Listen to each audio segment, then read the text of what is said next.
Hello, everybody, and welcome to today's webinar, which is titled Continuous Full Stack End-to-End Azure Monitoring with AppDynamics. My name is Alyssa Sarmiento, and I'm part of the webinar team here.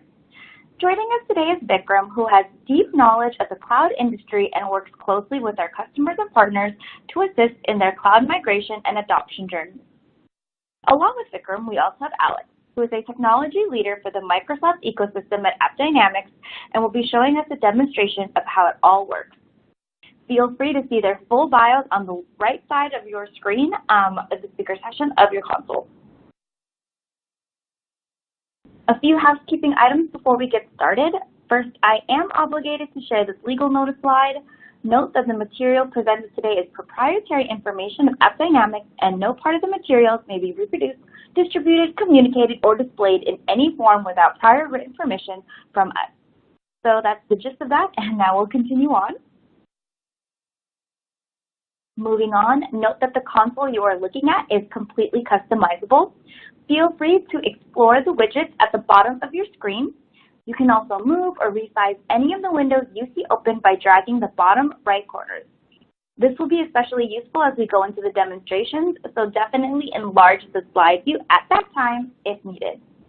If you are experiencing any issues, whether it's with sound or the screen seems frozen, please refresh your browser, as that will usually fix any console issues. If you continue to have issues, please reach out to us through the Q&A widget on the left side of your screen, and I'll try to help out there.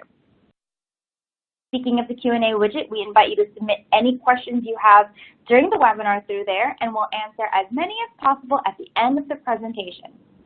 We also appreciate all of your feedback as we do these webinars for you as our audience, so please fill out the survey that will show up after the webinar. Lastly, this will be recorded, and you'll receive a link to the recording by the end of the day. And with that, I'll go ahead and hand it over to Vikram. Thank you, Alisa. Hi, everyone. This is Vikram Parmar, and I'm really excited to share the story around our Azure monitoring. We had an exciting event at Microsoft Ignite last week, and we are here to talk about how AppDynamics can help you monitor your full stack end-to-end applications using AppDynamics. This is a quick agenda of what we're going to cover today. We're going to talk about what's the new and exciting stuff that was announced at Microsoft Ignite. We will be talking about implementation of our .NET Core agent and Docker, as well as Azure Functions. We'll briefly talk about what is AppDynamics application stack monitoring looks like. And we will be running a few scenarios on how to use AppDynamics to troubleshoot application performance, followed by looking at some dashboards using Business IQ, and follow up as a question and Q&A if there are any questions at the end of the session.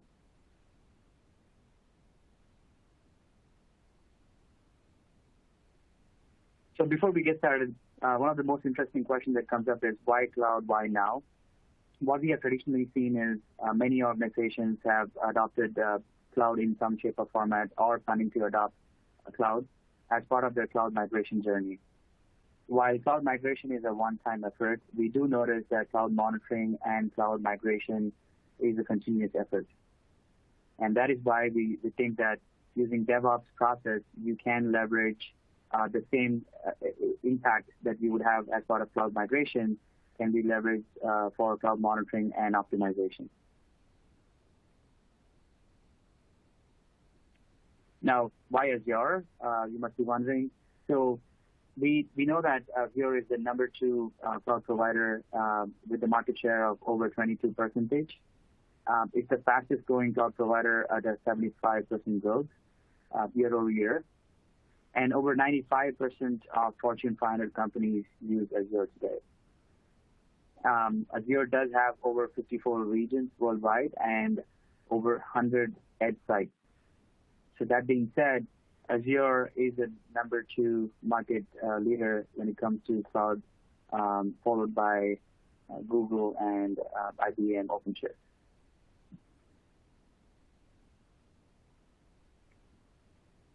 So this was what we announced at Microsoft Ignite. We announced the support for .NET Core 3.0.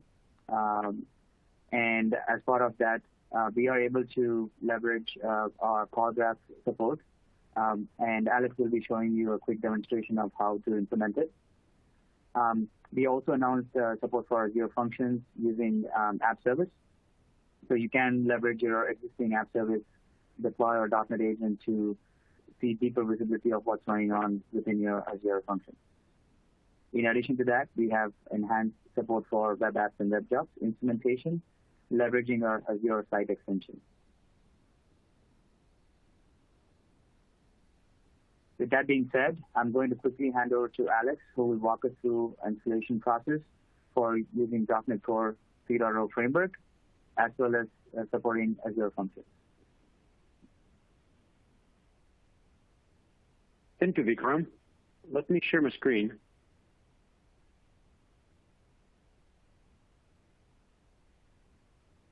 Okay, that should be coming up in a moment. I'll start with the installation of our .NET agent to monitor your .NET Core applications running on Linux inside the containers. There are multiple ways to install the agent inside a container. I'll start with the most simple, which requires you to incorporate the agent inside a Docker file. I'm using the docs to have it as an example and just copy the instructions from here into my Visual Studio.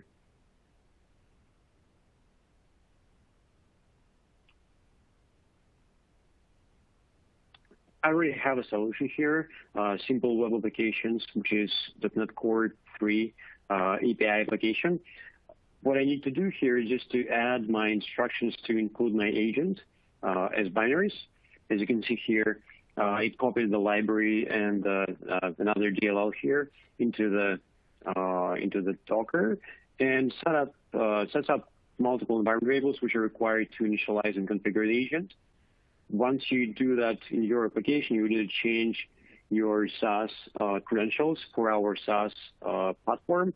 So it will be your account name and account access key, which you need to change, as well as define your application name. Also, you need to download and copy the agent libraries into your project, which I did. Let me find it in my files. So I already copied inside my simple web app. I created a folder, AppDynamics, where I copied my DLL files and SO file inside the folder. So I'll just need to change the path here for AppDynamics, and that is it. Once I save it, I can build my Docker. So let me run my command prompt. I'm in the right folder, Docker compose build. I'll just run the build command and build my web application here, which already includes the agent. And I can run it quickly to confirm that it is working.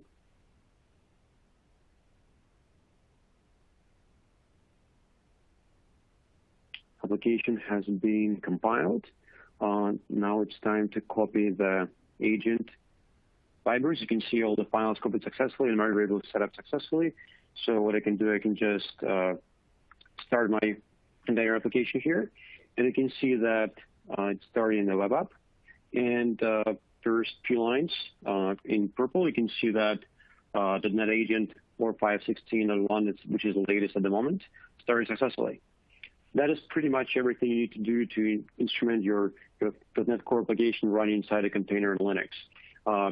There are multiple ways to incorporate into your pipeline, to include it into your deployment and from the agent deployment and configuration perspective. But if you are just getting started, this is the simplest way to do that.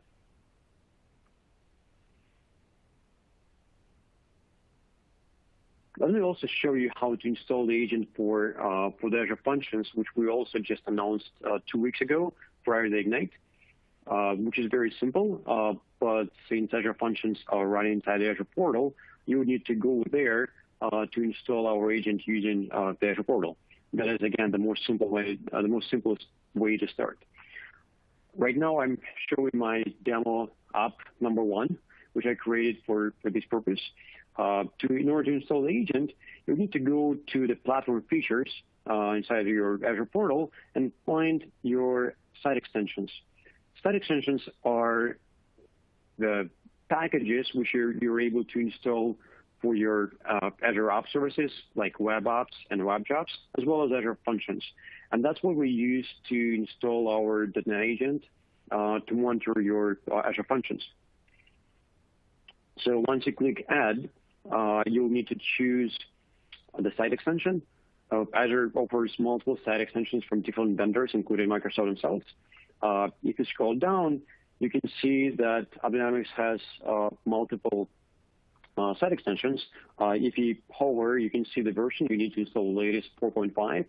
Select it, accept the legal terms, and click OK. This is everything you need to do to activate the .NET agent. Installation is complete now. Now you would need to configure to point it to the right SaaS platform account, so it reports the data to the AppDynamics platform. So first step to do that, you would need to restart the application in order for that to load the configuration window. So once we restart, you would need to go back to the site extensions. And from there, select your site extension.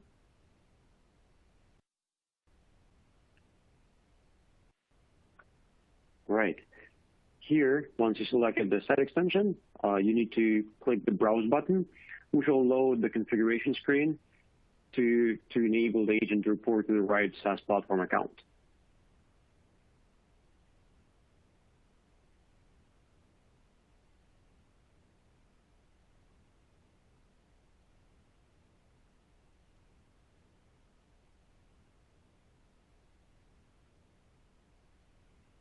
And this is the last screen where you can specify your controller credentials, what you received in your sign-up email, your account name and access key, and give it your demo application name or whichever you decide to assign it.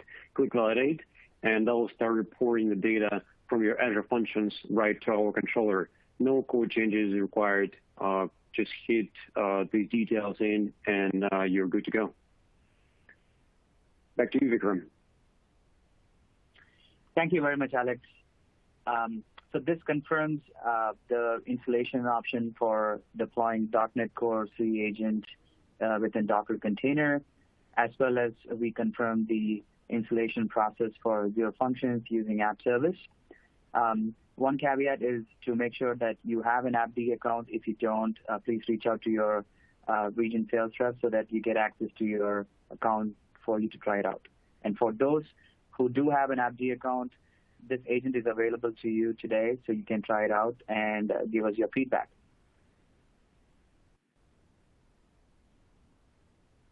So now that we are monitoring the Azure Functions as well as .NET Core applications, we do want to talk about how monitoring complexity is exploding.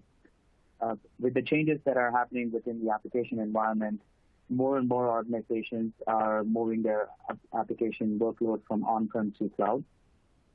Now, what this means is you're leveraging many third-party softwares to manage, monitor, and optimize your workload across multiple cloud vendors, as well as your on-prem workload using many tools.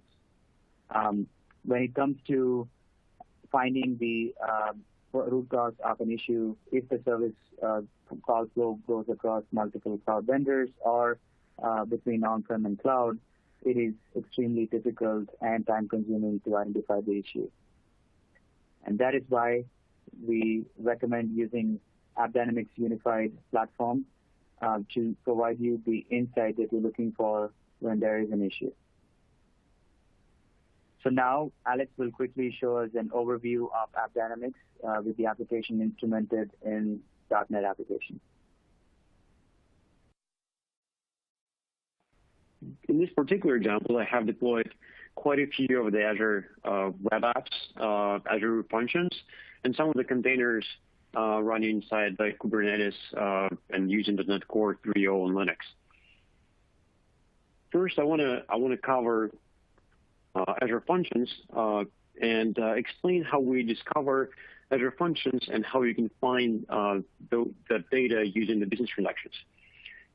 On top of the screen, let me zoom in, you can see that we detected quite a lot of Azure Function apps as components, and you can see that we have listed them in terms of how many nodes they're running, as we're running on Azure App Service in this case, and how they are connected to each other, if they're talking to each other using HTTP or service bus, or talking to other dependencies. But in order to have a more granular view, we'll also show individual functions using business transactions. And there are two rules here. First, if the function itself starts the activity, like there is a listener to the service bus queue, or maybe there is a timer, or maybe there is a blob storage trigger, we detect them as new business transactions. But the second use case is that if the Azure function is called from other application or other Azure functions, or maybe from even like .NET Core and Linux application, it doesn't matter. If there is something upstream which calls the Azure function, they'll become part of that transaction. So you may not be able to find all of your HTTP triggers, for instance, as business transactions, if they are called from something upstream. Like in my case, I opened my service bus queue trigger, which, as you see here, has a queue listener function, which then makes a HTTP call to the gateway function, which then creates a message in the service bus queue, which is then received by another listener function, and so on, and then eventually talks to, I think, storage account in that case. So you can see that these transactions can be very, very particular to specific activity, which can be started somewhere in your application, maybe Azure Function not, and go across multiple tiers, multiple logic pieces here, and show you performance across all of them.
So let's talk about how AppDynamics application intelligence platform can help you quickly troubleshoot application-related performance issues by deep diving into your application code automatically.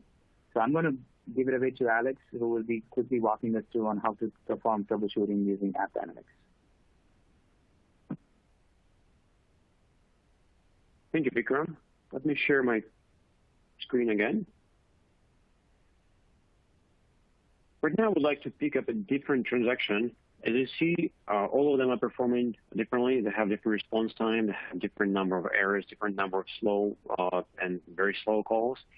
So I'll pick up orders add to order transaction, which is a little more simple from the flow perspective. But you can see at the bottom, it has been performing with slight deviations, and some of the calls seem to be very slow.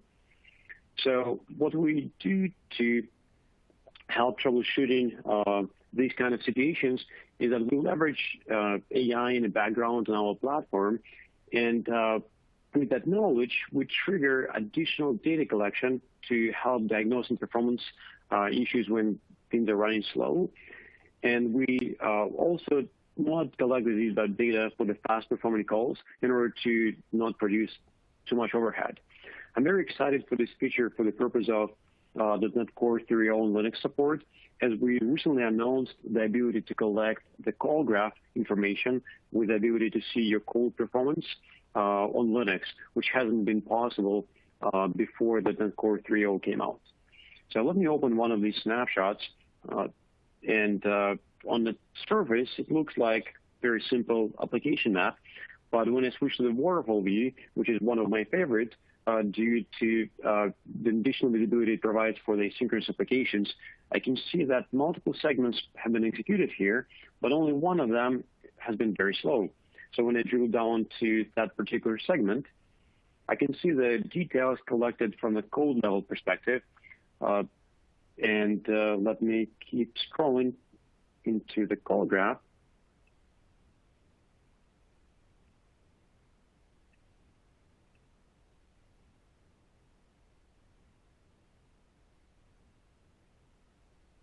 That is particularly deep call visibility. And here, I find that my code actually includes some interesting method called cause database trouble, which does sleep, which has been done, especially for the demo purposes. It spent 5 seconds there, but definitely ran the application to be slow. But imagine this code could have been your colleague code, which has done something multiple times instead of optimizing or caching the result, or maybe a vendor, or maybe somebody who already has left the company. Finding this needle in the haystack and understanding how much time is spent there will save you a lot of time troubleshooting the slow performance of your application. Back to you, Vikram. Thank you, Alex. So with AppDynamics Application Intelligence Platform, you're able to quickly identify the root cause of the issue within 3 clicks. Our agents are smart to automatically create a baseline based on all the metrics that are captured. And if there is any anomaly detected, the agent will quickly take a snapshot of the transaction request.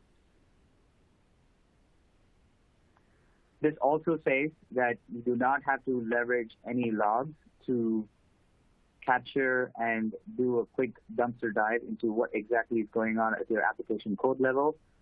The agent is smart enough to quickly instrument, highlight, and identify the issues that are associated to your application code.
Awesome. Thank you so much, Vikram and Alex.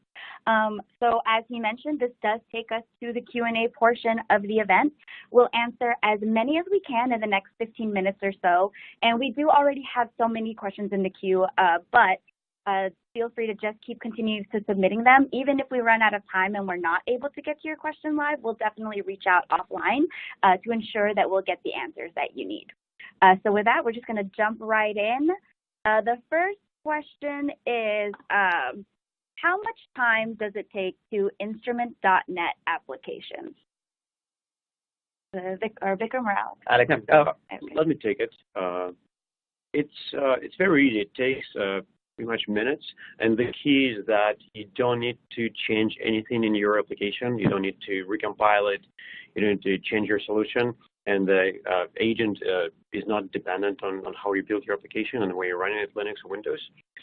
So the only complication is that if you have multiple microservices, multiple functions, multiple containers, you would need to add your agent to all of them, and that is likely the case when you want to consider automating that.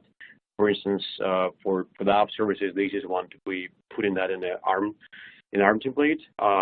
For container, it may be something in a shared kind of base image. So that would be different for different technology. But that's the only reason where it may take longer time to make sure you instrument all of your services. Okay, great. Another question, and we got this question a lot, is how can I get access to this newest agent? Yeah, so after this webinar, we will send the link of the URL of the latest agent where you can find them, as well as whether you want to deploy it in Linux or you want to install the .NET agent on Windows, you will be able to do so by following the instructions. Right, and just to add to that, some environments like Azure Functions, they have their installation binaries located in a site extensions repository versus when you deploy something on premises or using Docker, you would need to obtain the agent through our download website, and we'll pull up with the links for that. Great, thanks.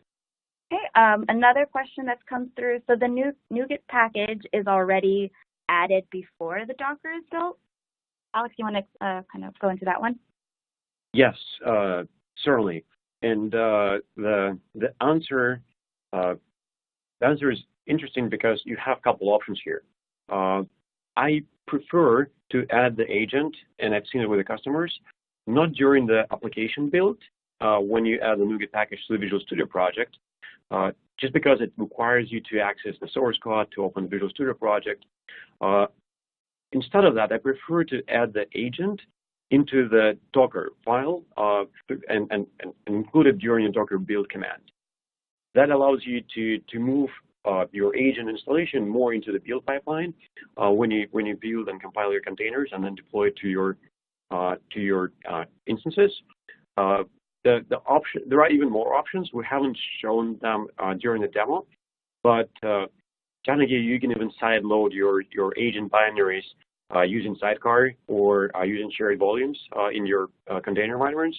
So there are quite a few options there. You have flexibility. Actually, I'm looking forward to sharing a little bit more in the next few weeks on the community portal, just to share some of the patterns and practices and collect the feedback on that.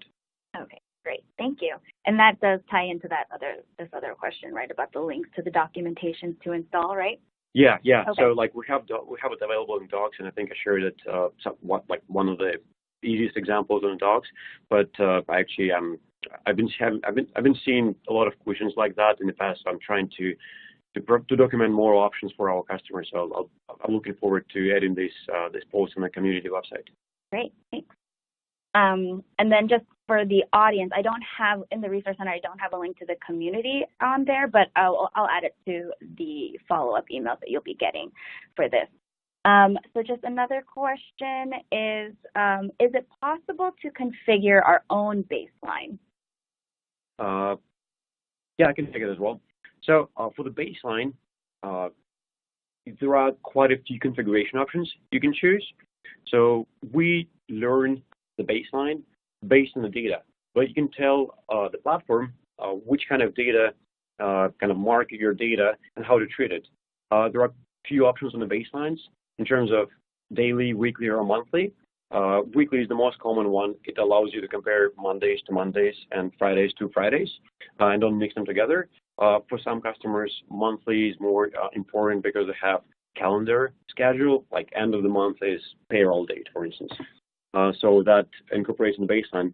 Or you can even choose your own perfect time frame. Let's say sometime in October, that week was your perfect week. Configure that as the baseline, point that in the time frame of the configuration, and we'll always compare all performance metrics going forward to that specific time frame using it as a baseline. Great, thanks. We have a lot of questions on analytics, so this ties in. So how does analytics work in Azure Functions? That actually is supported exactly the same way as in Azure App Services or any other environments in .NET. Like, since we were able to tune our existing agent and extend it to support Azure Functions, right now the installation requirements will be exactly the same. Like App Services and Azure Functions or Service Fabric or Windows VM kind of environments, they will all have to be instrumented the same way to enable analytics. So it doesn't bring any other additional requirements for this. Great, thank you. All right, next question we have is, does AppDynamics require cloud-specific agents to monitor applications?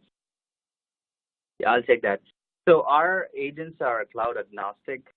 What that means is if you have a multi-cloud environment, you could use the same .NET agent that could run your workload on Azure as well as AWS or as well as on-prem.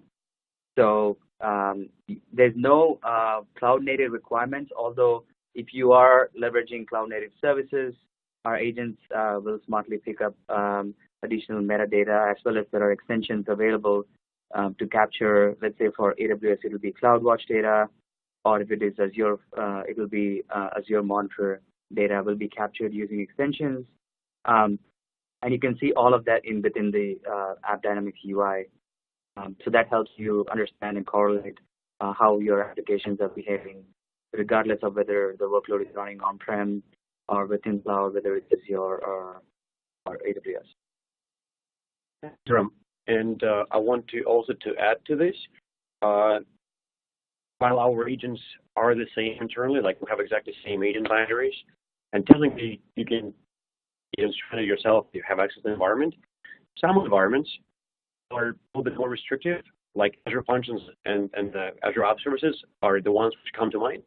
They don't allow you to simply drop in and run the MSI or just drop in the zip file. The best flow, which we recommend to our customers to use our site extension, because that is pretty much a native installer for these kind of environments, which allows us to both install the binaries, configure the agent, and enable the monitoring in one single step.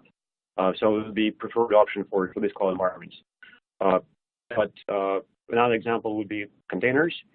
If you instrument .NET Core running in container, that'll be exactly the same procedure whether you're running it in Kubernetes on premises, in OpenShift, in Amazon ECS. It doesn't really matter because the containers are orchestrated in a similar way, and agent deployment doesn't change because of that. So that may be the reason for variation of your installation procedure. The agent which you're getting is going to be exactly the same for these environments. Great, thanks. All right, the next question we have, is there an agent available for monitoring SAP applications? Yeah, so we do have an agent to monitor SAP-specific business transactions using our agent. We have tons of customers who leverage today, and we will be happy to follow up and send you instructions on how to implement it and use it. Great, thank you. I just want to let the audience know we probably only have about 5 minutes left, but I just want to let you know that we will answer all the questions. If we don't get to it here, we'll answer it offline because there is a lot here. So I just want to make sure that we're not, just let you know that we'll get to the questions soon. So moving on, the next question we have is how does AppDynamics complement cloud-native Azure monitoring services? We have a lot of questions about this in all different forms. Yeah, sure. So I'll take that. I briefly touched upon it. in my previous answer. So the way we complement is by instrumenting the application layer and performance metrics. And what that means is Azure Monitor will provide you the infrastructure layer information using Azure Monitor, and AppDynamics will provide you the application layer of the performance. Now, with the extensions, we are able to pull the information from Azure and then correlate how your application is behaving in conjunction with your infrastructure. And if there is any challenges or any issues with the infrastructure, how does it impact your application performance as well? And in the end, you're also able to tie in how does it impact your business as well. Alex, do you want to add? Right, yeah, just from bigger picture perspective, monitoring infrastructure has always been available in the product for anytime you run that on premises when you own the infrastructure. But with the move to the cloud, you don't really own the infrastructure, especially when you're going more into serverless or PaaS environments, which is really great on one side, but it definitely requires you to have better visibility, and that's where we leverage integration with environments like Azure Monitor or same for Amazon CloudWatch to provide that visibility and extract the data using those APIs from Azure Monitor and provide it with the data so you still have understanding of how your infrastructure is performing. But it may not come natively from our agent because it's not available there. But you still have access to that from your monitoring, alerting, and diagnostic perspective. Okay, great. I think we probably only have time for maybe two more questions. And I'm going to give our speakers just a little bit of time to quickly check that the two questions I chose they are good with. And now I'm going to ask it now. So here's one of them. How does the licensing work in SaaS for containers and pods? I do notice a bunch of questions related to our licensing and pricing when it comes to microservices as well as multiple components within cloud and on-prem. So we will certainly follow up around how exactly the deployments are done and how licensing works based on the types of modules. Now, we do have APM, and then we have DEM, which includes browser. We have mobile, IoT, and synthetics. And then we also have infrastructure agents. So depending on the type of deployment, you could leverage all the modules of the platform or just specific modules. So we will certainly follow up and provide details around how licensing works for these different modules. Okay, great, thank you. And the last question is,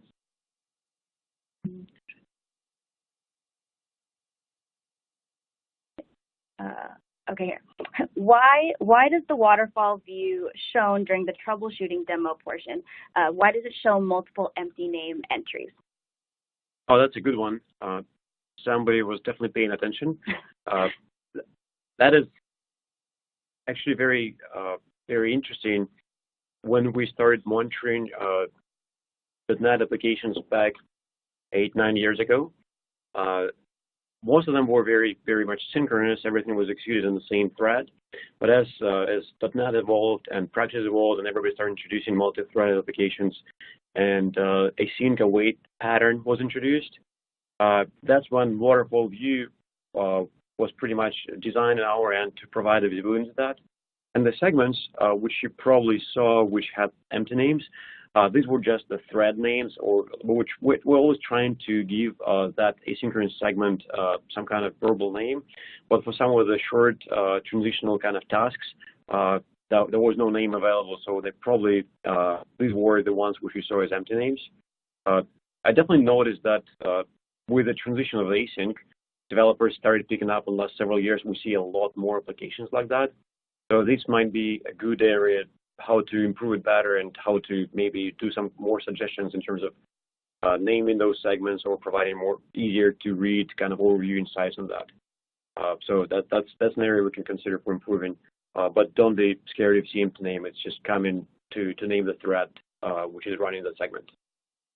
Great, thanks, Alex, and thank you, Vikram. So that does conclude the Q&A portion of the event. I want to thank our audience for all of your great questions, and we do understand that we haven't gone through all of them, but we'll definitely reach out offline.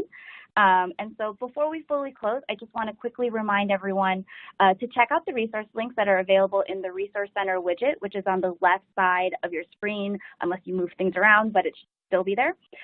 Once we end the webinar, this screen that you're seeing will refresh. So I do recommend just clicking through to the resources, even if you don't want to go through them now, if you want to save them for later. So first, we do have a survey available. It's just at the very top of the list. If you fill it out, you will have a chance to win a $250 Amazon gift card. So definitely click on it. It should take just 5 minutes. And then next, if you want to see a more personalized demonstration, maybe you didn't get the questions, the answers that you wanted, or you didn't want to ask it in a wider setting, feel free to sign up for a demo, and we'll have someone reach out to you to get that scheduled. As it has been mentioned during the webinar, if you are a current customer, you can also reach out to your reps if you want to try to get the newest agent. And if you're not sure who that is, or if you're not a customer yet, feel free to ping me either on the Q&A chat, on the Contact Me button in the bottom, or you can fill out our Contact Us form, which is also in the resource list. And then we also have an option for a free trial if that's more your speed. And then lastly, just check out there's a link to our latest blog, which is related to the topic. So with that, Alex and Vikram, I want to thank you for your time today. Do you have any other final thoughts before we end? So as a follow-up of this session, we will be blogging this material so that people can follow the instructions. Some of this is video, so what we could do is send the instructions on how to use the Docker and how to deploy it and implement it. So keep an eye on the blog post that will come out soon. Yeah, I just want to share that as a PM and as the person who runs like all our development team, I work with them always. We're all pretty excited to have these new features released and seeing our customers starting to use it. But definitely looking forward to have more feedback and having more insights into how we're using this product and how we can improve it going forward. Yeah, good point. All right. Well, thank you both for presenting and sharing your thoughts with us and the audience. And I want to thank again the audience. And so we hope to see you virtually or in person sometime again soon. Thank you all. Bye.